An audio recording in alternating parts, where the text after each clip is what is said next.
verdad, por todo lo que ya se sabe, no quiero detenerme mucho, hacer leña de árbol caído, sí, pero puede pasar a la historia de no haber hecho el fraude. Nos decía, sí. Fíjate, es decir, ser un presidente priista y demócrata, como que dices, oye, it cannot be, ¿no? No puede ser eso.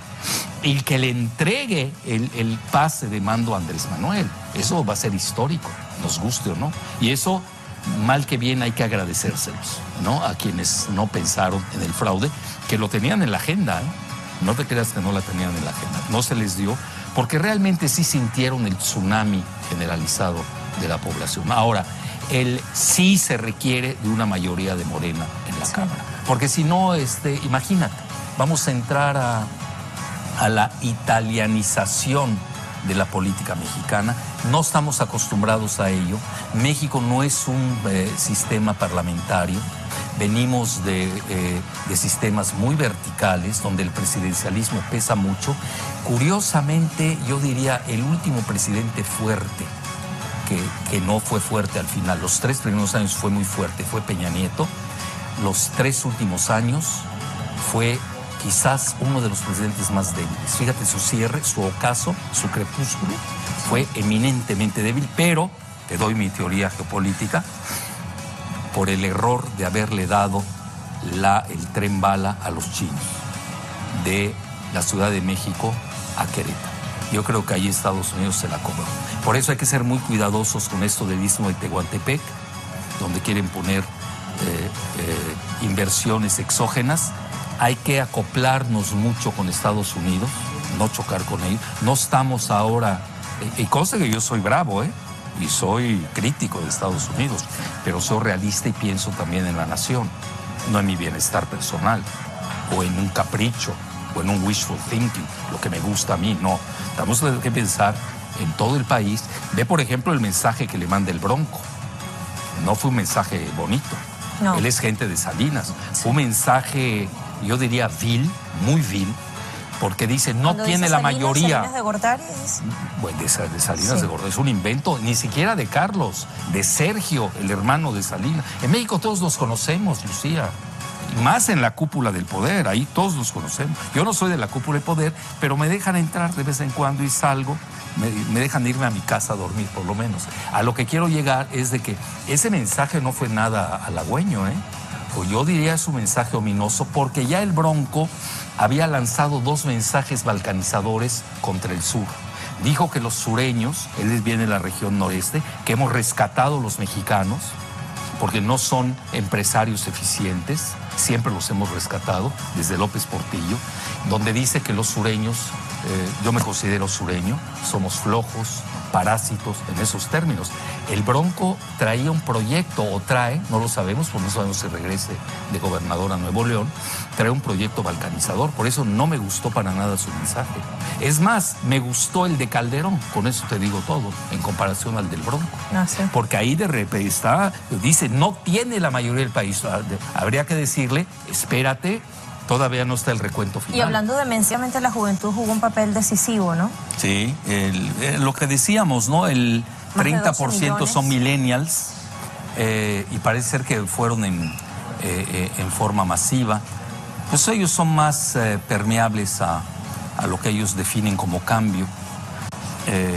Y hoy tenemos el resultado. Oye, por cierto, aquí me llamó la atención de los, no sé si lo pueda comentar, no. A ver, dígame. De los twitters, la Cancillería argentina no fue el presidente. Ah, sí. Pues es neoliberal, obviamente no le gusta para nada el triunfo de un antineoliberal, que eso sí podemos definir a Andrés Manuel. ¿Nacionalista? Antineoliberal. Antineoliberal. Bueno, que hay una transición muy tersa, lo dijo, ordenada. No van a haber sobresaltos.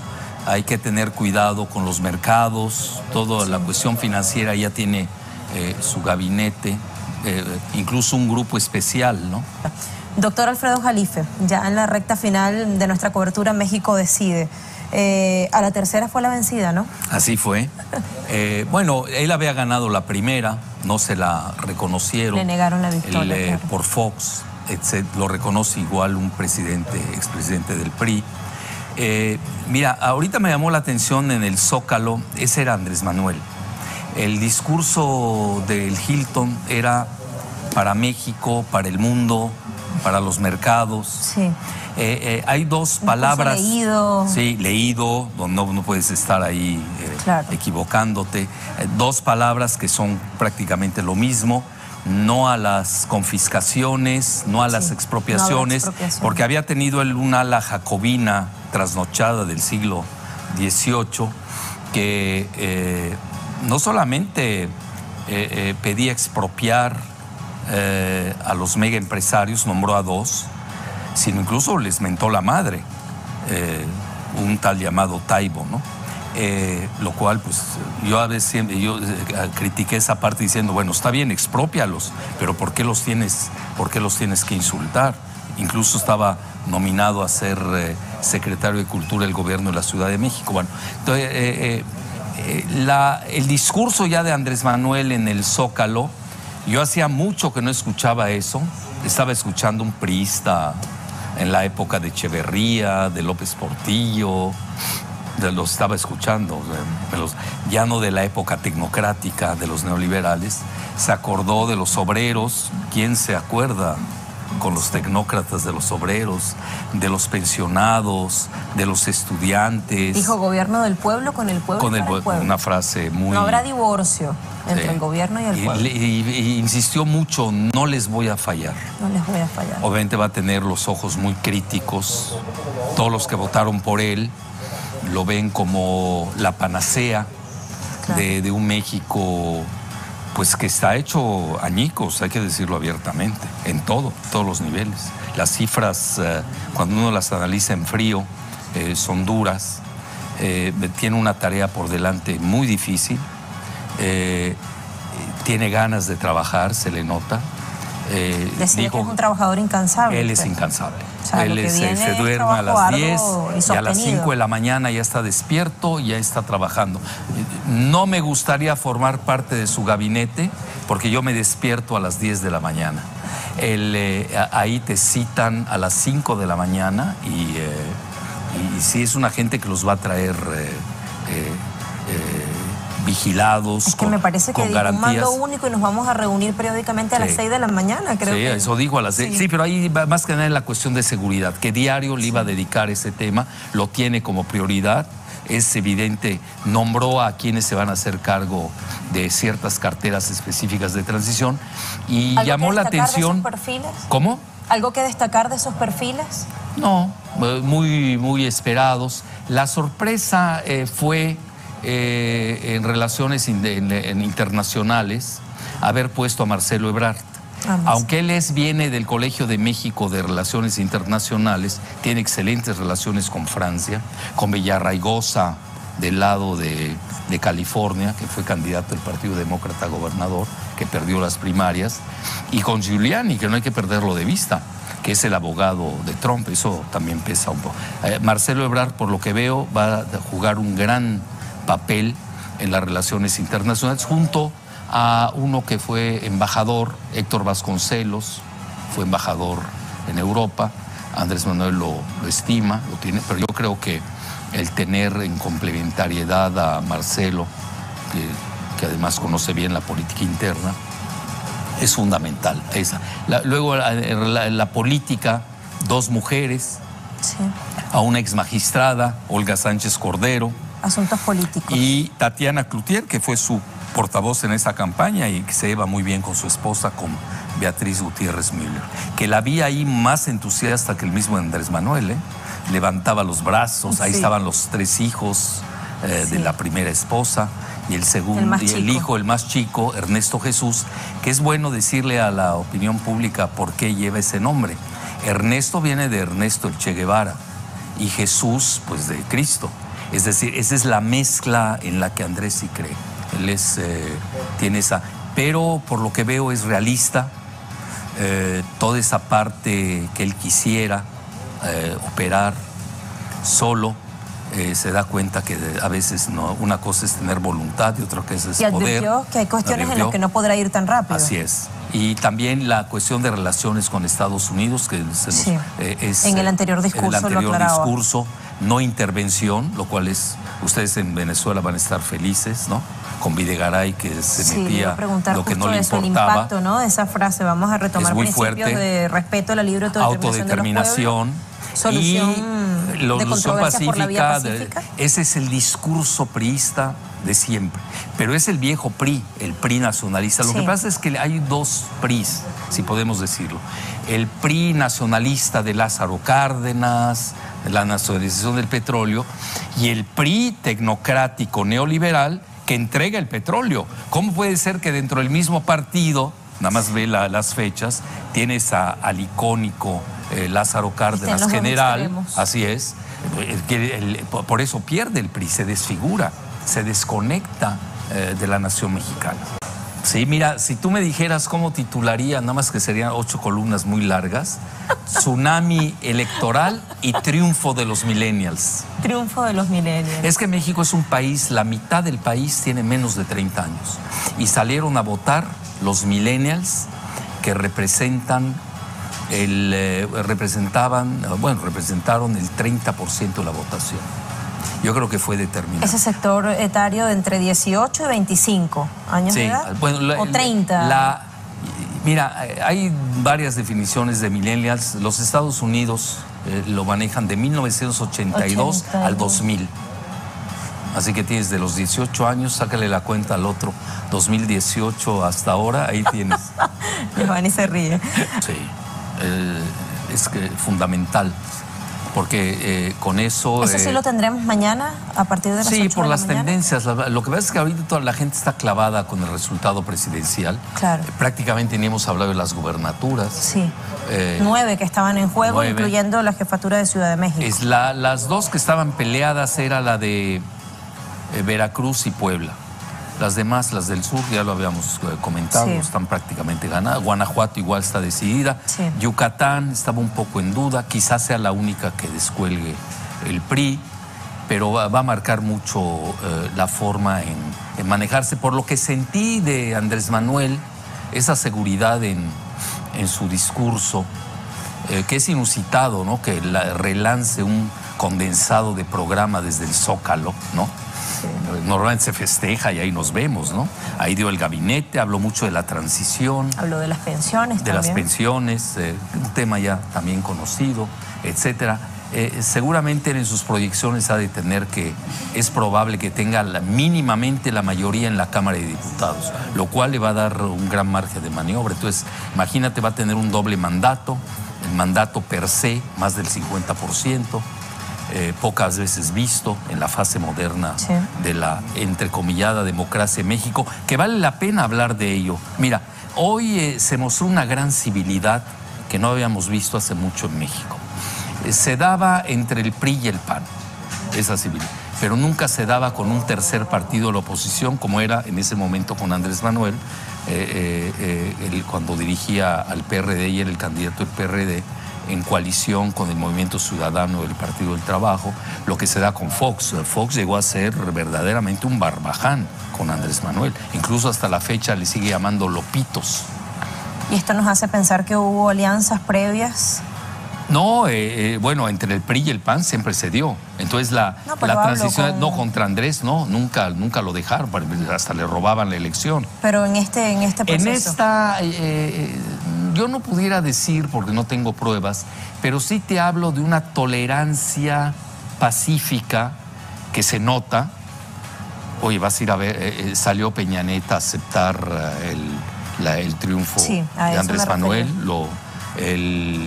y luego lo va a ir a visitar el pasado mañana a las 11. Sí, porque mañana ya le dijeron a Andrés Manuel, que es beisbolero, que mañana hay partido a las que ni Peña lo va a poder recibir porque va a estar viendo el fútbol. Lo que pasa es que él no es futbolero, eso hay que reconocer. Si fuera Serie Mundial estaríamos hablando de otra cosa. Entonces el fútbol es importante. Ahora, muchos de los que fueron al Zócalo quizás ahí se queden a dormir. De corrido. Ahí se quedan de corrido hasta la pernocta y aprovechan y empatan con el juego. Va a ser un importante día también. Imagínate el sueño imposible de ganarle a Brasil. Bueno, ya sería demasiado, quiere decir demasiada recompensa, ¿no? Para un pueblo herido desde hace después muchos... de heridas tan sensibles. Sí, que tenemos. Entonces, 2 meses y medio de intenso trabajo para la transición. A partir de ahí reinicia sus famosas giras. Nadie conoce México como Andrés Manuel. Nadie habló de las culturas y las civilizaciones como él. Y hoy volvió sobre eso, ¿no? Ah, claro, eso fue importante. Por ejemplo, Meade fue una gente formada en el, si no me equivoco, en el MIT, en Yale, creo. En Yale. Una de las dos, de Estados Unidos, en su posgrado. Y luego Anaya, pues ya ves, tiene a la familia en Atlanta. Ninguno de los dos conoce el México profundo. A Andrés le gusta ese México profundo. Yo pudiera decirte que era el mejor candidato del México profundo, no del México superficial. A nosotros nos han gobernado los candidatos del México superficial.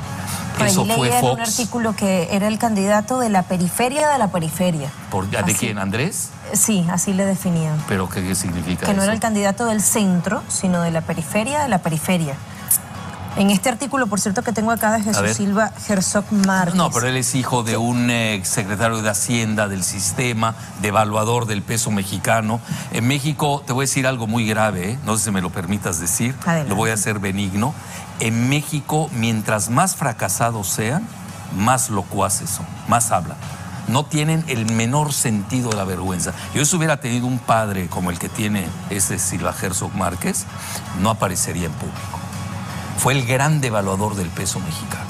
¿Y para qué te cuento de corrupciones del sistema? Este hombre que es académico del Tecnológico de Monterrey. Sí, pero bueno, él viene, pero independientemente de eso, él no quiere a Andrés Manuel, incluso Andrés Manuel lo criticó como un crítico conservador de un periódico muy conservador como es el Reforma, que se cargó con Anaya. Es decir, todos tenían su corazoncito y es válido, ¿no? Pero no creo que sea. Él no conoce ni México. Fíjate que el abuelo sí, curiosamente. El abuelo, que era un historiador, sabía demasiado de la Revolución Mexicana, pero su nieto, por lo que veo, nada más con el título, y veo que no, ¿cuál periferia? Es el México profundo. La periferia quiere decir que sea marginado, marginal. Lo cierto es que se le acusó de ser un gran peligro para México y siempre. Lo que se demostró en urnas fue el exacto contrario. No, o sea, que lo que piensa la gente es que el gran peligro era la continuidad de ese modelo caduco. Así fue. Y desgastado.